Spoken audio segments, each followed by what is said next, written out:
Hello, everyone. My name is Ron Merrill. I'll be speaking on behalf of Stefan Schrack, who regrets he couldn't be here today. The lab works a lot on the biochemistry, but today I'm just going to talk about our generation and characterization of the mouse lines. And so I'll first talk about the comparison between the 198K, the 200K, and the 420K. And then I'll go into more specifics about the 198K, and then I'll spend quite a bit of time on our ongoing and future experiments. Does this have an advance? Or? They've been using the arrow down. So as a lot of people have demonstrated, the crystal structure of the B prime gamma is known, and the B prime delta is presumed to have the same kind of extended loop, which is where a lot of the mutations occur. And that's this extended loop with the E198 being at the very end of this loop. And then just a little further down, you have the 420E. And these are the sites of a lot of the human mutations. And so when we look at the number of cases, and this was generated using the information Carol has in May, we actually have like 33 cases of 198K. And so this is by far the most common form of the disease, and it also has a very high severity clinically. And when you look at our mice, and so these are constitutive mice, so they have one copy of the 198K and they have a normal copy. We see that they're actually not being born at Mendelian ratios. And in fact, we have many fewer. And when you look at the actual numbers, we see that there's a total, we have, in this case, this was compiled about 2 months ago, but we have a total of 59 198Ks, but we're actually missing 102 animals. So that means somewhere along the line, the mice are disappearing. Either they're not, there's fewer maybe sperm or egg that have the mutation, or that they're dying in utero. And so that's one answer, or one question we still need to answer. And I think in the next couple of months we have experiments designed to do that. The other thing about the 198K is they actually are quite a bit smaller. And so here you see two wild-type mice with a 198K here. And when we look at this data as an aggregate, you can see that the females and the males are about 30% smaller than their wild-type siblings. All right, so now I'm going to switch. Oh, sorry, one more slide. The other thing is that we see in the 198K is we have quite a few of them that have either abnormal jaws or teeth, and then also some craniofacial defects. And then we also see that usually around 3 to 4 weeks, they're just dying, they're being found dead in the cage. And so we don't really know what's happening at that stage. But we also know later on that we've seen several of them that have died from seizures. So we're looking into that further. And what's remarkable here is you can see that these two individual mice here actually have quite a bit of a bend in their snout. And so, and like I said, a bunch of them have malocclusion, which is also part of a craniofacial defect. So next I'm going to talk about the 200K. And so this is considered to be a more mild phenotype. And as was discussed, now there's apparently 4 individuals into their 30s or beyond that have this mutation. And it's also now the second most common. And that's in this region. So we're only talking 2 amino acid difference here, and we have a much more mild phenotype, and yet we still have an E to a K. So when we look at these mice, they're actually born at Mendelian ratios. And so, in fact, we actually have 23 knock-ins versus 20 wild type. So this is within what you would expect to be normal. And this is from 8 different litters. And we've only seen one individual mouse that actually has malocclusion. So they seem apparently to be more normal in their characteristics. And we look at their growth, essentially the 200K are on top of their wild-type siblings. So both in males and females, they have normal growth. So again, just like with humans where it's a more mild phenotype, apparently in the mice it is also more mild of a phenotype. So then lastly, I'm going to talk about the 420K. And so there's fewer individuals, but it's considered to be more severe. It's also interesting that it's outside that conserved loop. And so this is another reason why we're interested in this. And so far, we had 2 founder females. One actually had such severe malocclusion that the genome facility and editing facility actually kept the mouse because they have more experience, and they actually have to kind of like bottle feed it because they can't eat very well. But we got the other female who's fairly normal, and so far she's had 2 litters. Of the 9 individual mice that we had, only 2 were 420K and 7 were wild type. So this looks very similar to the 198K. And when we look again, this mouse is quite a bit smaller than its wild type sibling. And we can see just over the time that there's about a 30% difference in weight. So again, this looks, at least judging from one animal, and the other animal that we have that is the 420 or the 420K is actually like 3 grams smaller. It's only 2 weeks old, but it's like 30% smaller than its sibling. And then the other interesting thing is this one mouse was actually born without a right eye. So I don't know if that, generally you don't hear of that as being a cranial facial defect, but it is what it is. I don't know what to make. This could just be one individual variation, but yeah, so it really, if this 420 defect continues on, or this is not just random variation here, and this is true, then this actually looks more like the 198K. And so we now have 3 mice in the humans, they have variation in phenotype, and now we have 3 mice that have similar changes. Yes, Carol? Do we think the smaller size is due to feeding difficulties or just? Yeah, so the mice that at least with the 198Ks that were in the growth, we actually excluded ones that have malocclusion. So those are the sibling, they're the ones that look more normal. So yeah, any ones that had malocclusion, we've actually had to sacrifice a bunch of them just because they were so small. And they would get to like 9 or 10 grams and then just stop growing completely. And so we've had to remove quite a few of those from our culture or from our facilities. So.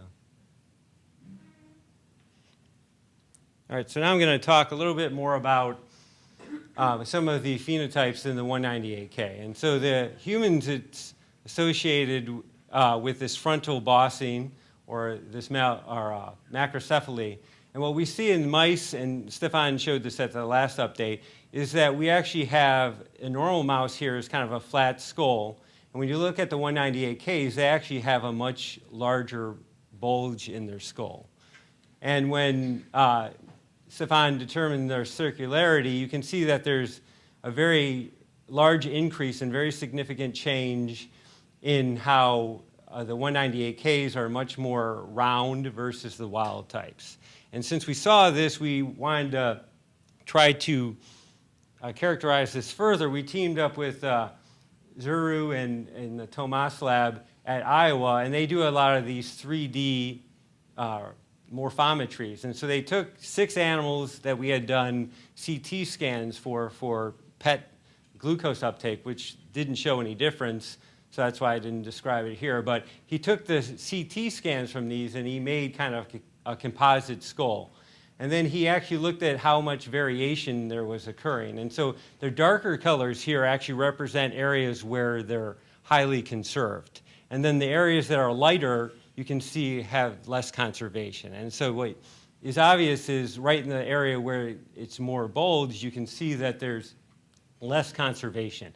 And then the reason the neck is less conserved is because these animals were alive and the way they were oriented varied. And so that's what you would kind of expect. So this change here in the skull actually probably indicates really the differences in the skulls. And so now they're going through and doing a very detailed, like weighted pixel analysis to actually come up with exactly what kind of changes there are that have occurred. And then we've given them some gadolinium stained brains, and so now they're doing MRI, and they'll do the same kind of analysis where they actually look at the structures and try to quantify how the changes in each region. And so hopefully in the next couple months we'll be able to actually have like each brain region and what changes are occurring, and like what, if there is macrocephaly, what's happened and what brain regions have extra growth. So as far as behavior, one of the first experiments we did was this open field test. This is where you take a mouse and you put it in this box, you have a camera, and you watch for 10 minutes. And this is often used as a measure for how anxious the mouse is. And if a mouse is anxious, they tend to not stay in the center. They want to be protected along the edge. And so we do see in the 198Ks a slight decrease in the time spent in the center. But what we see a huge change is in velocity and the distance moved. And so, I mean, I honestly think that with the distance moved, the change there, if you're wandering around a box, you're not going to be in the center. You tend to be along the edge. And so I think that they don't seem like they're really more anxious, but future experiments will determine that. But one thing we noticed where there was a dramatic change was in how many times they went into what's considered a mobile state. And a mobile state is essentially not, if your mouse is moving in a linear fashion, there won't be actually much change from one pixel or from one picture to the next. And the mobile state is where there's a large change. So if a mouse jumps or a mouse is spinning around, you'll get this, they'll enter into a mobile state. And so what we see is that there's this dramatic increase compared to the wild types. And in order to investigate this further, we actually took these mice and put them in these phenotypers. And this is kind of a home cage experiment where you put them in these cages and you have infrared cameras that can watch them overnight. And so we put them in at 5, the lights were turned off at 6, and then you can kind of see their activity over the night. And mice, of course, are nocturnal. And so when you first put them in a cage, if you look at the blue here, they would have an exploratory time in which they're going to wander around, figure out their new home. And then you actually see as the night progresses, they become more active, and then they kind of anticipate the lights turning on and going back to kind of being sleepy and less movement. And what you can see is right away that the 198Ks move around a lot more, and then they actually at night get to a much higher activity. And so their distance traveled is quite a bit different. It's significant with just 6 animals so far. But then again, we looked at how many times they go into these mobile states. And again, it's just a matter of how much change there is from one picture to the next.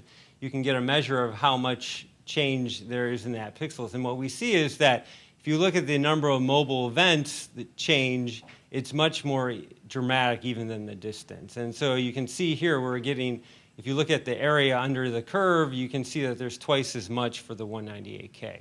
And I think what's interesting is a few papers have correlated this higher mobility events, either high mobility or just mobile events, correlated that with mice models of autism.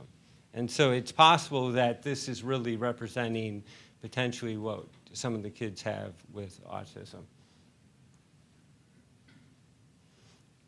All right, so in summary, I talked about the similarities and differences between the E198K, the 200K, and the 420K. And then I talked about the 198s. Since we have the most data, they are not born at expected ratios. They have growth retardation. They are born often with craniofacial abnormalities. They have frontal bossing and have this hyperkinetic behavior.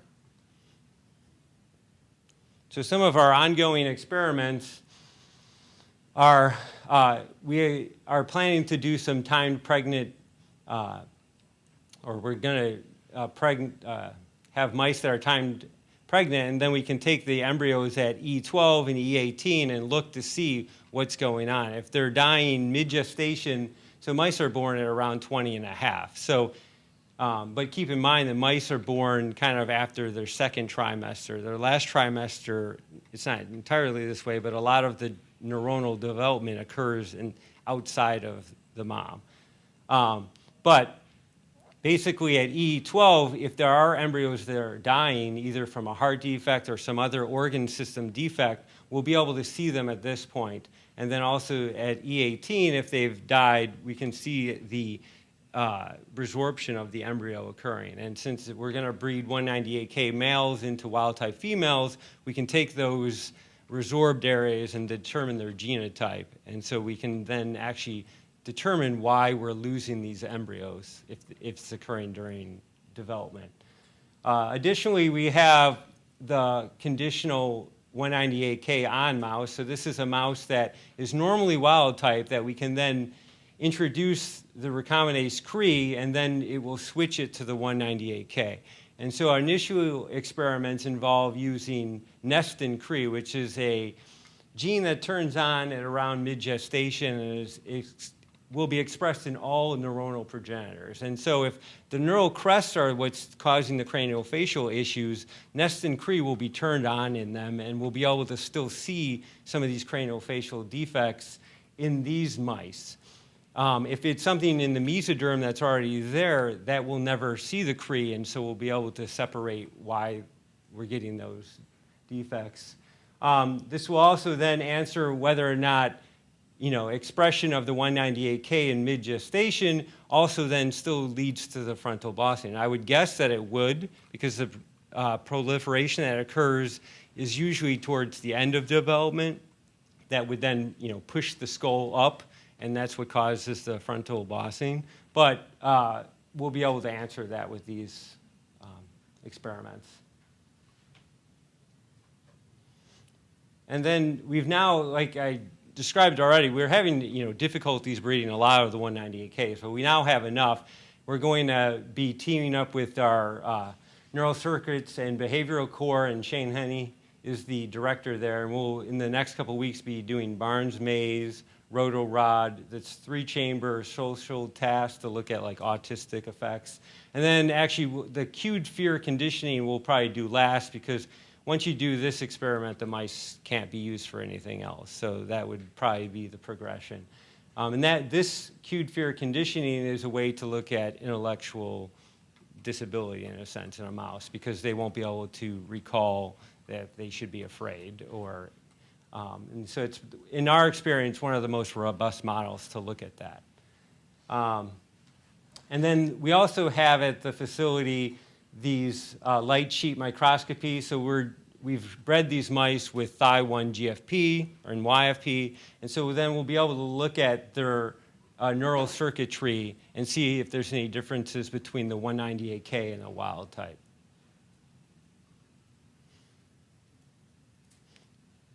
And then lastly, we've teamed up with the Gordon Buchanan Lab and Alex Patrici, and they started to do EEG video recordings of 6 E198K and 6 wild types.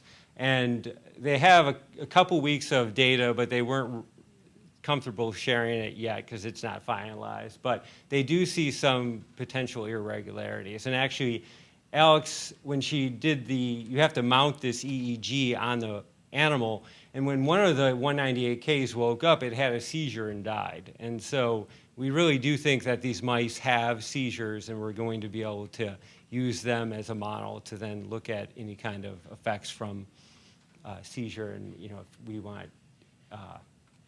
Additionally, we can probably increase that by doing electrical induced seizures or chemically induced seizures to then increase the chance. They're probably going to turn out to be more susceptible to these kinds of induced seizures, and this will allow us to then have a greater percentage of animals that we could then try to treat with various seizure anti-seizure drugs, and have the come up with potential therapeutics for the kids.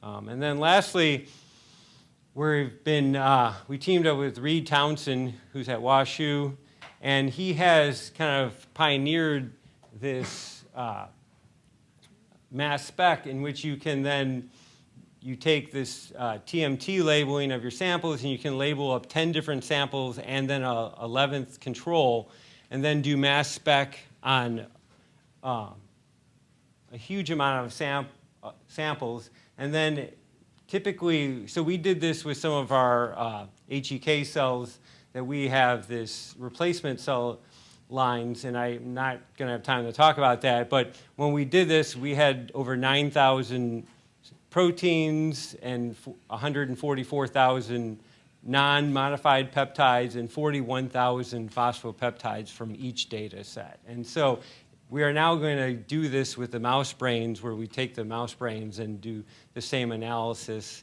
And hopefully we'll be able to really identify just in the brain what phosphopeptides are changing.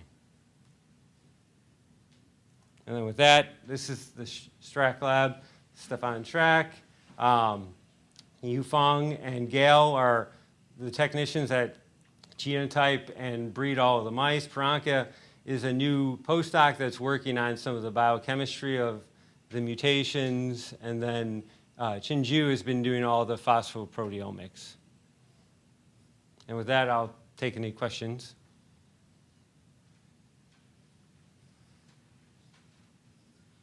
I have a question. Sure. So, Richard, let me know if I remember this incorrectly, but you're seeing larger cells on the iPSC level, correct, with versus the wild type. Is that something that you see at a mouse level? Well, I mean, they have larger brains, and so whether there's more cells or they're larger in size, we have not yet determined. But that's definitely something we'll be able to do. And like, obviously once you sacrifice the animals, you can't do behavior, so we're trying to do some of the behavioral stuff first, and then we'll do some of the histology and determine those kinds of specifics once we have some of the behavioral work done. Like I said, they don't breed well, and so you have to breed 200 mice to get 75 of our 198Ks. It just takes a lot of animals and a lot of breeding. Yeah. Yeah, so you had mentioned that before, and so we always breed our 198Ks with purchased Black 6 from Jackson, and I talked to them. They have a 0.0463% chance of having malocclusion. So if we buy animals, the chance that as long as we don't breed them within the colony, we just buy new animals every time, then there should be almost no chance that this is caused by the Black 6. No, I'm just saying, so when you breed it, you have them, take the malocclusion ones out of your breeding plan to make sure. Yeah, no, I mean, like I said, most of them have had issues that we've had to sacrifice them. So, yeah.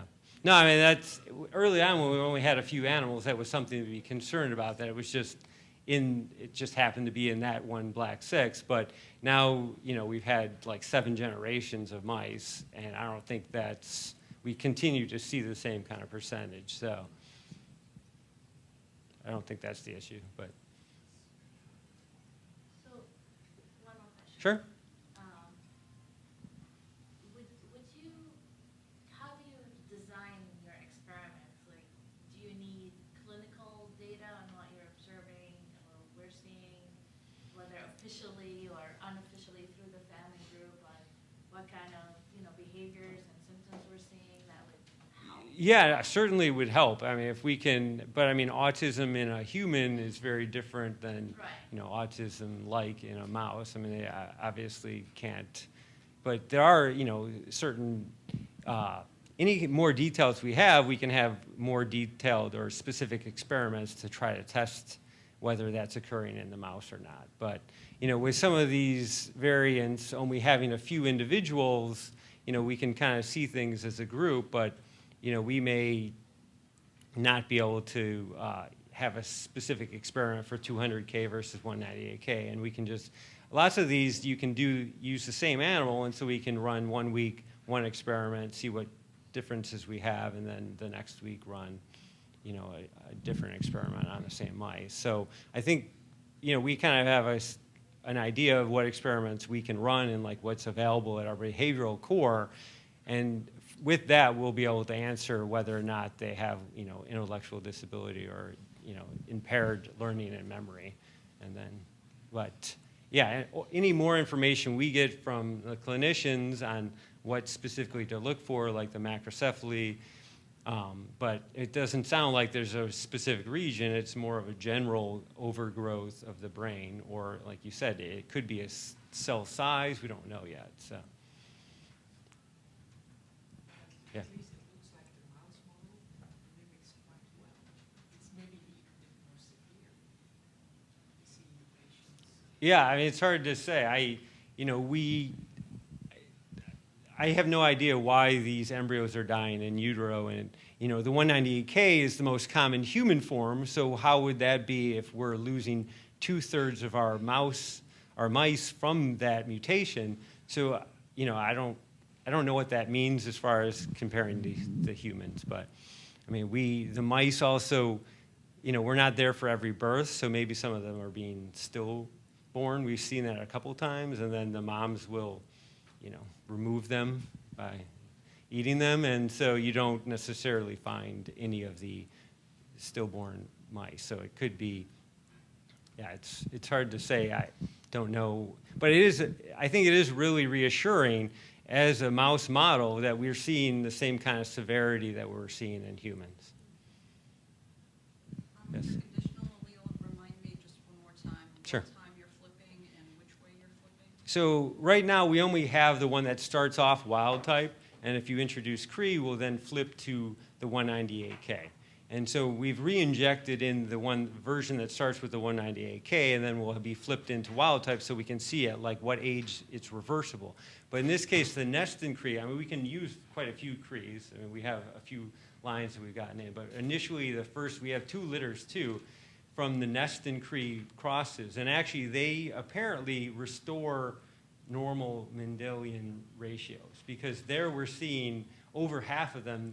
So they're bred, the way this works is the flox allele is homozygous, and we're breeding it with a het nestin Cree. And so half of the offspring should have nestin and half should not. And all of them should be heterozygous for the flox allele. And so if they have nestin Cree, they will have been flipped, and they should have the 198K. And actually, we had, I think, 2 litters with, I want to say, like 12 maybe, and we had over 70% of them be the nestin Cree. And so that, to me, at least likely indicates that the defect that's causing them to die in utero is due to something like a heart defect or some other organ system that's failing. I mean, the heart is just the obvious choice because you see it, they will die at around like E12 or so. When is the nestin expressed in the embryo? Is it very early? Yeah, it's very early. So it's expressed in all neural crest cells and all neuronal progenitors. So it'll be expressed in astroglia, anything that's, I mean, a lot of people don't like this system because it's expressed in non-neuronal tissue in the adult, but it does at least look early on, you know, what's going on. And like even melanocytes and stuff are derived from neural crest cells. Those will all then also have the 198K.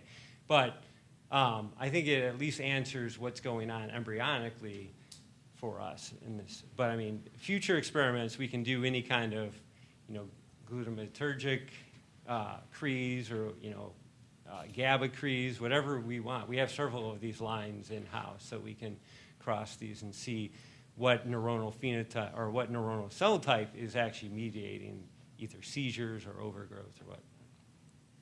How about vision? Do you have a way to characterize their vision? Yeah, actually, we have on campus. We haven't really looked into that, but I mean, I guess do the kids often have? I think that's rising as right when we have one. Okay.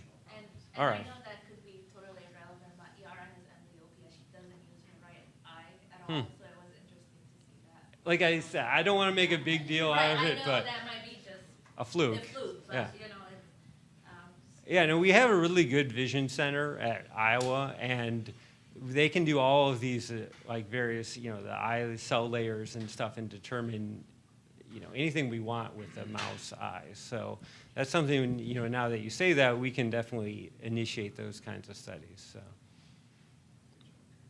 We've been doing like in both potentials and stuff like that from the occipital lobe, you can do readings to basically see where you'll present a stimulus to the mouse, and then you can see whether the circulation is intact or not, right? Like is it a deficit of the actual structure of the eye, or is it something with signaling pathways?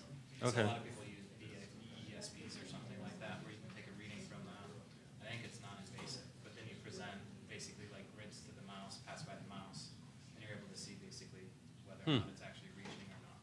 Okay. That's a pretty straightforward, specialized equipment, but not. Yeah, no, I would You guess do that it- the you do it Vision live, Center you would can do it have live that. with the So. mouse, it's not an stage thing. Okay. Is there any other questions? Figure out the seizures. Yeah, like I said, I mean, we're trying, and I know 40% of the kids have seizures, and so that's definitely one of our priorities. And we have the mice with the EEGs. We'll see what happens.